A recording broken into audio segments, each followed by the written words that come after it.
Hi friends welcome to our channel. టాపికొచ్చి ఎంసెట్ 2024 సంవత్సరం మనకు సెకండ్ ఫేజ్ కౌన్సిలింగ్ సంబంధించి చాలా స్టూడెంట్స్ అయితే అడుగుతున్నారు. So, second phase counselling release చేసిన తర్వాత ఇప్పుడు ఎవరైతే వెబ్ ఆప్షన్‌లోనే నో సీట్ అలర్ట్ వచ్చిందో సెకండ్ కౌన్సిలింగ్‌లో మనకు ఏ విధంగా సీట్స్ ఉన్నాయి? ఎన్ని సీట్స్ ఉన్నాయి? సో, ఏ కాలేజ్‌లో మాకు సీట్ వస్తుంది నెక్స్ట్ సెకండ్ కౌన్సిలింగ్‌లో కూడా అనేది అడుగుతున్నారు. సో, దానికి సంబంధించి నేను చెప్తాను. సో, మనకు అఫీషియల్ వెబ్‌సైట్‌లో చూసుకుంటే సీట్ అలాట్‌మెంట్ మనకు రిలీజ్ చేసిన తర్వాత దాని కింద కాలేజ్ వైస్ అలాట్‌మెంట్స్ అనేది కనబడుతుంది కదా! సో, దాని మీద క్లిక్ చేస్తే మీకు ఏ కాలేజ్‌లోని ఎన్ని సీట్స్ ఉన్నాయనేది మీకు తెలుస్తుంది. సో, బ్రాంచ్ వైస్ కూడా తెలుస్తుందనమాట. ఎన్ని కాలేజులున్నాయి.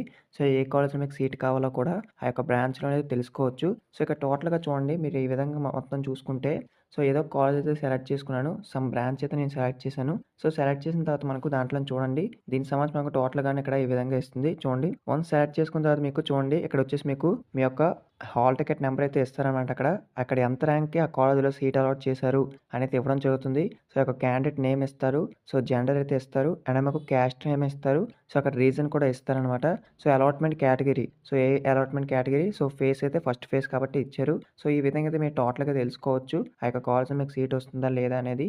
సో, ఈ వీడియో మీకు యూజ్ అయితే ఒక లైక్ చేసి మీ ఫ్రెండ్స్‌కి షేర్ చేయండి. వాళ్ళకి ఇన్ఫర్మేషన్ తెలుస్తుంది. సో, సెకండ్ ఫేజ్ సంబంధించి మాకు ఎటువంటి చిన్న అప్డేట్స్ మీకు అయితే ఇన్ఫార్మ్ చేస్తాను. కొత్తగా వెయిట్ చేసిన వాళ్ళు సబ్స్క్రైబ్ చేసుకోండి. వీడియో మీ ఫ్రెండ్స్‌కి షేర్ చేయండి. Thank you.